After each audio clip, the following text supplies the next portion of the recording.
Kapwa porsigidong makatapos ng pag-aaral sina Kenneth, Sandra at Leslie. Nahubog at kinakitaan ng talas ng pag-iisip ang tatlong estudyante. Subalit dahil sa kailangang maghigpit ng sinturon ang kanilang mga magulang, napilitan silang huminto sa pag-aaral.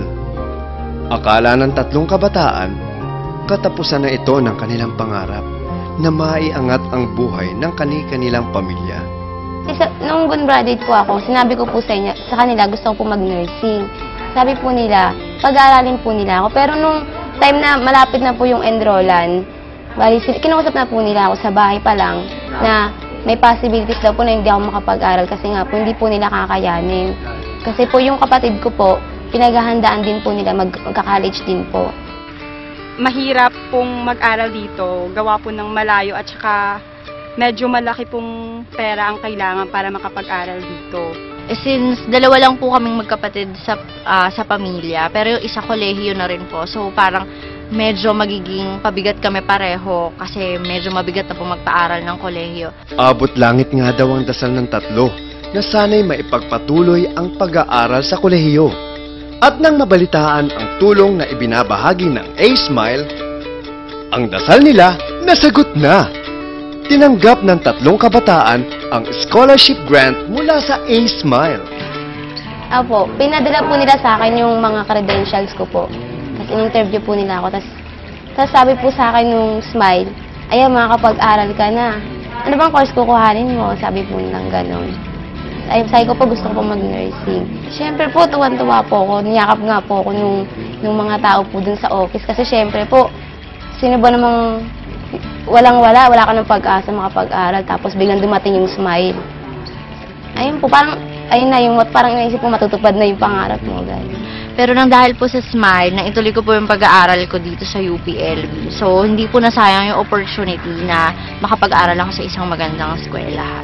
Hindi lamang pagbibigay ng puhunan, pagpapaunlad ng kabuhayan, at pagsuporta sa edukasyon ang misyon ng A-Smile.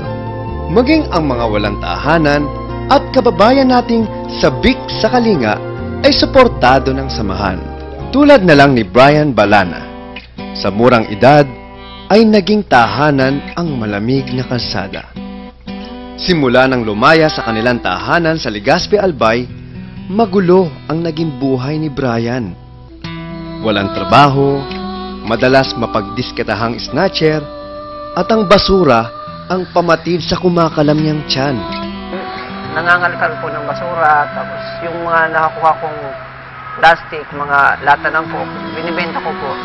Yung po ang ginagawa kong pagkain sa araw-araw. Ang akala ni Brian, tuluyan ng mapapariwara ang kanyang buhay sa kalye.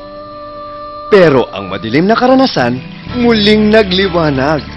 Nakilala po namin si Tita Jenny na tumutulong sa mga katulad namin na walang matirahan, walang kamag-anak. Nagbago po yung buhay ko, naging masaya na po ako, yung hindi na po ako nalulungkot, maayos ng pagkain ko, maayos ng pagtulog ko sa gabi, wala nang pangamba. Sa loob ng simbahan, nakilala ni Brian ang Panginoon. Ang tulong ng grupong A-Smile ay sinuklian ni Brian ng kabutihan at pagsisikap.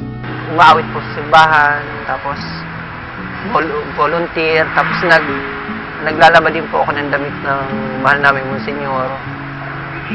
Ako naglinis po sa simbahan, nagwawali sa labas.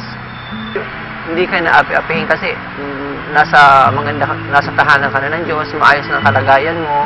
Kahit ang palaboy na si JR, mas pinili ang manatili sa simbahan.